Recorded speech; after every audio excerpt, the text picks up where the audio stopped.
मी हा बॉडीला लावायसाठी एक प्रकारचा पेस्ट तयार केलेला आहे। साबणाच्या ऐवजी आंघोळ करताना हे आपण लावू शकतो। तर बरेच वेळा आपल्या घरात ड्रायफ्रूट्स असतात, ते आपण खात नाही आणि मग ते खराब होऊन जातात आणि मग आपण फेकून देतो। तर आपल्याला ते ड्रायफ्रूट्स फेकायचे नाही आहेत। आता इथे जे आहे हे आहे वॉलनट्स। तर वॉलनट्समध्ये न्यूट्रिएंट्स असतात आणि स्किनसाठी ते खूप चांगलं आहे।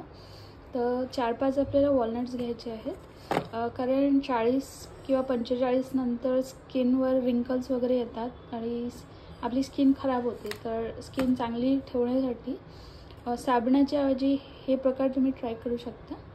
तर थोडेसे वॉलनट्स घेतलेले आहे आणि इथे आपण जी लाडूमध्ये चारोळी टाकतो, रव्याच्या लाडूमध्ये ती चारोळी थोडीशी टाकलेली आहे। चारोळीमध्ये ऑइल कंटेंट असल्यामुळे मॉइश्चरायझरचं ते काम करतं। आणि या ज्या सीड्स आहेत या आहे सनफ्लावर सीड्स, आपण मिठूला वगैरे देतो, तर या स्किनसाठी चांगले असतात। आणि मेलन सीड्स पण न्यूट्रिएंट्सचं काम करतं, तर हे पण स्किनसाठी चांगलं आहे। तर हे थोडे थोडे सीड्स घ्यायचे आहेत आपल्याला।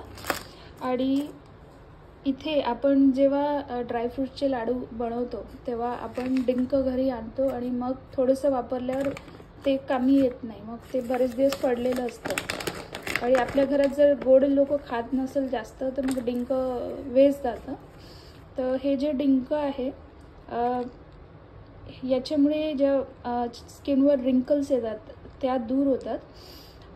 तर या डिंकाला आपल्याला थोडंसं डिंक घेऊन आपल्याला खलबत्त्यात कुटायचं आहे, याचा पेस्ट म्हणजे पावडर बनवायचं आहे।